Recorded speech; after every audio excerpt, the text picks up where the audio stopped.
और विदर्भ देश में भीष्मक राजा थे और उनके एक पुत्र का नाम था रुक्मी और पुत्री का एक ही पुत्री थी। पुत्री का नाम था रुक्मणी। रुक्मणी जी क्या करती हैं, एक बार स्वप्न में ठाकुर जी को देख लेती हैं और अब तो विचार करती है कि शादी हो तो ठाकुर जी से हो, वरना तो प्राण त्याग देंगे। लेकिन जो रुक्मी है वो अपने मित्र शिशुपाल से शादी करवाना चाहता है अपनी बहन की, लेकिन रुक्मणी जी ऐसा चाहती नहीं है। पिताजी के सामने बात रखती है, पिताजी कुछ नहीं कहते हैं। अपनी भाभी के पास जाती हैं, आप मनाइए, भैया समझाइए, हम प्राण त्याग देंगे। भाभी सलाह देती हैं कि आप कुछ मत करो, किसी से मदद मत मांगो, आप पत्र लिख दो कि कन्हैया आपको स्वीकार कर ले। रुक्मणी जी पत्र लिखती हैं कन्हैया को कि ऐसे ऐसे हमने आपको सौपन में पति स्वीकार कर लिया है, या तो आकर आप हमें स्वीकार करें या फिर हम प्राण त्याग देंगी। अब वो पत्र लिखकर एक ब्राह्मण देव को देती हैं। ब्राह्मण देव सभा लग रही थी कन्हैया की, जाते हैं पत्र थमा देते हैं उनके हाथ में। और अब ठाकुर जी को क्या पता पत्र में क्या लिखा है, कहा तुम ही पढ़कर सुना दो। जैसे ब्राह्मण देव पत्र को पढ़कर सुनाने लगे, उठाकर पत्र अंदर ले जाते ब्राह्मण को और कहते सुनिए, उनको कह देना कि जब आप शादी वाले दिन मंदिर में माता कात्यायनी के दर्शन करने जाओ, उसी समय हम आपको लेने के लिए पहुंच जाएंगे। तो अब मां श्रृंगार कर कर शादी का जो समय आ जाता है, उसी दिन श्रृंगार कर कर जाती है मां कात्यायनी के मंदिर। देखिए पहले ये होता था, लड़की वैवाहिक जो ड्रेस होती थी, अपनी पोशाक उसी वस्त्रों में जाती थी मंदिर में दर्शन करने के लिए। अब मां मंदिर पहुंच जाती है, मंदिर में मूर्त लगी है कात्यायनी माता की, लेकिन उस मूर्त में भी छवि देख रही है किसकी, ठाकुर जी की। आपसे भी मैं यही कहना चाहूंगी, अगर प्रेम करो तो ऐसा करो कन्हैया से कि किसी भी मूर्त के दर्शन करो तो उस मूर्त में भी मेरा कन्हैया नजर आ जाए। अगर प्रेम करो तो ऐसा करो, बनावटी प्रेम करने की आवश्यकता नहीं है। मंदिर में खड़ी है मां और मंदिर में खड़ी खड़ी क्या भाव प्रकट करती है, श्याम नाम की मेहंदी रचा कर घूंघट में शर्माऊंगी, बन के दुल्हनिया श्याम पिया की ब्रज नगरी अब जाऊंगी, ब्रज नगरी अब जाऊंगी। अज बन के दुल्हनिया श्याम पिया की ब्रज नगरी अब जाऊंगी, ब्रज नगरी अब जाऊंगी। श्याम नाम की मेहंदी रचा, श्याम नाम की मेहंदी रचा घूंघट में शर्माऊंगी, बन के दुल्हनिया श्याम पिया की ब्रज नगरी अब जाऊंगी, ब्रज नगरी अब जाऊंगी। बन के दुल्हनिया श्याम पिया की ब्रज नगरी में जाऊंगी, ब्रज नगरी अब जाऊंगी। सभी भाव से बड़ी खुशी का माहौल है, दोनों मुझे उठाते हुए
से मुख मोड़ी रे, वो मेरा हो जाएगा,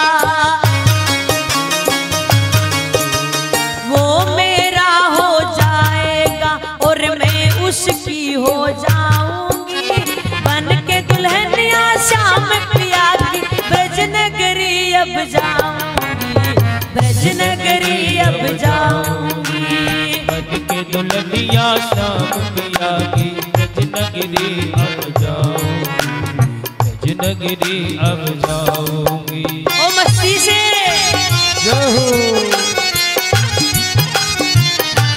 बोलो श्याम सुंदर भगवान की।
शाम बजाएंगे बंसी और मैं नाचूंगी गाऊंगी, मैं नाचूंगी गाऊंगी।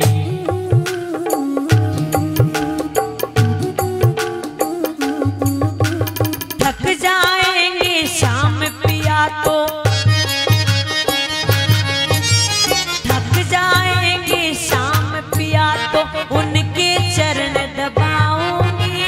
बन के दुल्हनिया श्याम पिया की ब्रज नगरी अब जाऊंगी, नगरी अब जाऊंगी। अरे ले गए हो, रोको तो सही। अरे हे भगवान, ताली बजाते रह गए। जय हो। अरे ले गए हो, पकड़ो कोई। देखो मुंह देख रहे हैं एक दूसरे का है। तुम्हारे बीच से चले गए, तुमने रोका नहीं।